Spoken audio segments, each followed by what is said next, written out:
Hi there, wonderful awakening beings and spiritual souls. Jo Rose of JoRose.com, numerologist and energy forecaster. And in this video, I have a question for you. Have you ever wondered about your name? That name you were given at birth, the one on your birth certificate or your adoption papers. I don't know. Perhaps you love your name, you hate your name, you tolerate your name, or you've changed your name. But irrelevant of what you've done with it or how you use it today, that particular name is so important because it carries the vibration of who you are. So the name in itself brings the, I think my camera's going to blow over. The name is all about the internal aspect, what we've brought with us to utilize in this lifetime. So let's begin on what's in a name. It's filled with energy and vibration, your energy and your vibration. It's a reflection of who you are, your history, and your evolution to the point of birth. It also holds the potential you. It's a melody, a tune, it's your song. Every letter of your name is like a note on a musical sheet. So let's have a look. What does it highlight? Now in numerology, some numerologists call some of these words something different. I'm going to do my best to remember them as I go through, but I'm also going to just share with you where you find the answer irrelevant of the name that is being given. So the most important piece of information that we find from the name is when we add together every single letter, because every single letter, let me just explain this, sorry, every single letter has a numeric vibration, and there is a chart that you can work this out. So for example, if you was to write the letters of the alphabet 1 to 26 down, you'd start, A would be 1, so if you did 1 to 9, you'd go A, B, C, D, E, F, G, H, I. That's 1 to 9. Then you go to the next line and you start again with J, K, L, M, N, O, P, Q, R. You'd end at 9, and then you'd go down again and you'd have S, T, U, V, W, X, Y, Z. And Z ends at 8. So it does go round to 1 to 9, 1 to 9, 1 to 8. So if you can do that and work out your name, then you can understand how your tune is playing out. So for example, if I was to take just Jo, that's not my birth name, but it's the name I'm going to work on, I'd look at that chart, I'd see J falls under a 1 and O falls under a 6, and I'd add the two together, which would be a 7. If that was my whole name, that would be my whole name vibration. And in numerology, this can be called the destiny number or the expression number. I normally refer to it as the expression number. So our whole name is telling us our skills, our traits, and our natural tendencies. In the life path videos, I have said to you, while the life path is the journey we take, it can sometimes be about our career. I would marry that up with the expression, but I would look at the expression first, because the expression number tells me the skills I already own, the skills you already own that you've bought in this lifetime, your understanding of how you would do things, and then you'd look at how you would use that and look at your life path and see what you want to evolve from and bring them together. So I look at the expression number as the major career influencer. The second most important aspect of the name is when we add together all of the vowels. Now this gives us the heart's desire, the soul number, or the soul's urge. And this is addressing what motivates us, what lights us up, what we need to do in order to fulfill our soul. And this is the real good number, or the energy to understand if we're really in alignment. This number, this vibration, has us make sure that we, oh, my cat is laying on my cardigan, it's going to be covered in fur. Sorry, I didn't mean to say that. Sorry, the heart's desire number is about us setting our surroundings, our environments, and our relationships in a way that makes us feel safe and comfortable. It's our inner yearning, and it's the softer side of you. It's also the side that we do not reveal to many people. It's our vulnerable side. The side we reveal to many people is our personality, and that comes from adding all the consonants together in our full birth or adoption name. And what this does is it shows us, or it shows an aspect of us that we want to be seen. It's kind of like our censored self, the censored you, and it's more of a protective layer. It's how people perceive us to be. And it's interesting because I have shared in a number of videos, this is often the energy that we fall in order to be accepted, because it's easier to be accepted in how others see us than it is for us to express who we are, because that's too vulnerable.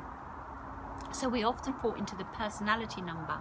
And just be mindful, because for example, you get into a relationship with somebody, you're going to meet their personality number first, and you may fall for that personality number, and then as the relationship develops, you begin to see the inner side of them, and you see a different person. Sometimes this may be great, it may be a balanced number to the personality number, but sometimes it can be an opposite side, and we get to see a different side. But that side, the heart's desire, is a stronger number, a stronger aspect than the personality. So just be mindful who you're showing up in a relationship, and give it some consideration of how they're showing up to you. Those three aspects are the most important part of the name, but it's not the only part of the name. The name can share so much more. Let's just take the first name, for example. The first letter of the first name, we call this the capstone, the cornerstone. And this tells us how we approach things, how we start a project. The last letter of the first name, this is called the capstone. This is how we would finish a project.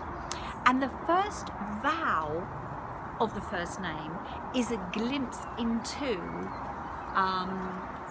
the heart number, the heart's desire, the soul urge. It's a glimpse into this. So it's the first piece that we are allowing somebody to see about us outside the personality. What I want to say here is just be careful when you're making these what's the word I want to do, but when you're assessing the energy of somebody, because we don't all use our birth name. Most of us do not use our middle name. Some of us have got married and changed our surname. Many have abbreviated our first name, and sometimes it might be just a shortened version, and other times it can be a totally different name. Some of us have stage names, or we've just chosen a different name, a nickname of some kind given to us, or we've made up ourselves. So it's important that we understand that, and I will just go over current names in a moment. Another thing I want to say about the name is the first name of our full birth or adopted name tells us about the physical aspect of us. The middle names, sometimes we have none or one or more, that tells us about the mental emotional way we deal with things. And the last names, that's all about the ancestral line. And often we know when a lady gets married and she changes her name, especially in many cultures, well, she generally changes her name to the man's name, but in many cultures, especially in the Eastern cultures, the lady goes to live, or the woman, the wife, goes to live with the man's family, and very much adopts their way of life, their lifestyle, and lets go, cuts off from their family. In Western, it doesn't quite happen that way. We do still mix with both sides of the family. But I'm just saying that this is how the ancestral name bears down. And the ancestral name is the energy that as a family you're here to work with. Now, going back to the current name, when we look at the current name, Jo Rose is my current name. It's not my birth name, and I've got that by shortening my first name and still using my married surname, even though I'm no longer married. And so the current name is telling us areas of true potential, aspects that we feel comfortable with, and where we place our priorities. It's interesting because when I did separate from my children's father, my eldest son asked if we could all go and take my maiden name because he felt it was a stronger name. Of course I said no, because this is his given name. I didn't understand numerology at the time, but I generally believed it was right for him to remain with that name, and I don't think his father would have been impressed or approved of it should I have put that forward. But more recently, now my children have flown the nest, I have been contemplating going back to my original name, because this is where the real energy lies. So whether we use our full birth name or not, all this information that I'm giving you does come from the birth name. This is something that will be with us until the day we pass. Now, a combination of the date of birth and the birth name gives us so much more, but I will share that in another video. So here's a couple of questions. Have you ever wondered why you dislike a name? I want to say now you know, because when you understand the energy of the name, you can work out that vibration, and if it's a number that's going it's not flowing with yours, it's going against yours or rubbing up against yours, it's like two pressures coming together, you'll understand why you have an aversion to that name. And or have you ever wondered why you have a vision of a person when you hear certain names like Mary or Bob or Claire or something? You're getting again an insight to the energetic vibration.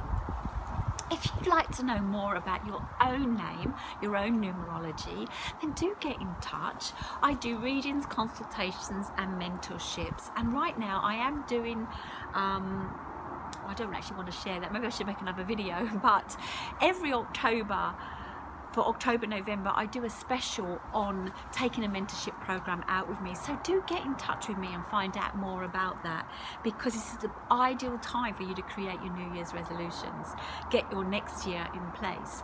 But if you want to know more about your name and have a reading or consultation or anything with me, then get in touch. If you've worked out your name and you want me to confirm that you have it, then just again give me a message. I love your comments. I do get back to them when I can, and some of them inspire me to create videos just like this one.